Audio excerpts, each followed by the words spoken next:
Bagong talagang hepe ng kapulisan sa lungsod ng San Pablo, nag-courtesy call kay Mayor Vicente B. Amante. Ngayong araw ay personal na nagtungo sa tanggapan ni Mayor Vicente B. Amante ang bagong talagang OIC na hepe ng kapulisan ng lungsod ng San Pablo na si Police Lieutenant Colonel Redentor G. Tirania.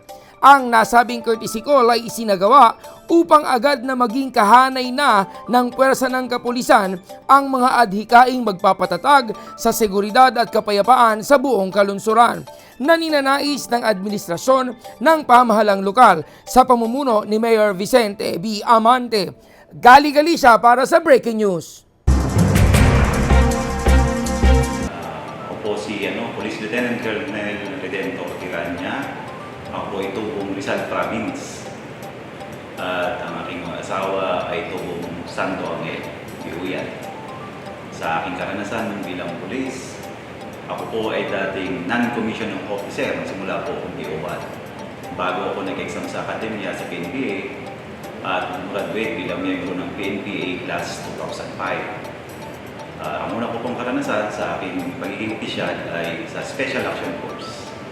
Ako po ay na-deploy sa Mindanao hanggang malipas dito sa Calabarzon nung ako ay kapitan.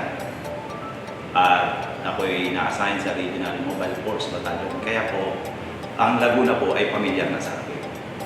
At pagkatapos po noon, ako ay bumalik sa Trani, magpapromote ng Lieutenant Colonel. Then bumalik po ako dito sa bayan ng Puray, specifically dito po sa Laguna. Ako ay maraming karanasan, pero mostly po dito ay sa pakikipaglaban sa insurgency. Yun po ang aking karanasan. Unang-una po, kagaya ng pinapatupad ng ating katatakasan, talagang kailangan natin paintinin yung pakikipaka sa mga kriminalidad. Yung peace and order, kailangan ma-enhance natin yung police visibility, police presence, at ang isa pa, yung pinaka-importante dito yung pakikipagtulungan sa mga mamayan ng San Pablo. Kasi totoo lang, sa strength po namin sa San Pablo sa ngayon, hindi namin kaya ito na kami lang. Kailangan namin ang kooperasyon, lalo natin mga force multipliers ng barangay. Kailangan namin kayo para mapatinatili ang katahimikan dito sa San Pablo. At makakaasa po kayo na ang San Pablo Police ay ilalapit namin ang sarili sa inyo. Para sa mga kababayan po sa San Pablo, makakaasa po kayo na kami ay lagi niyong makikita sa kalsada.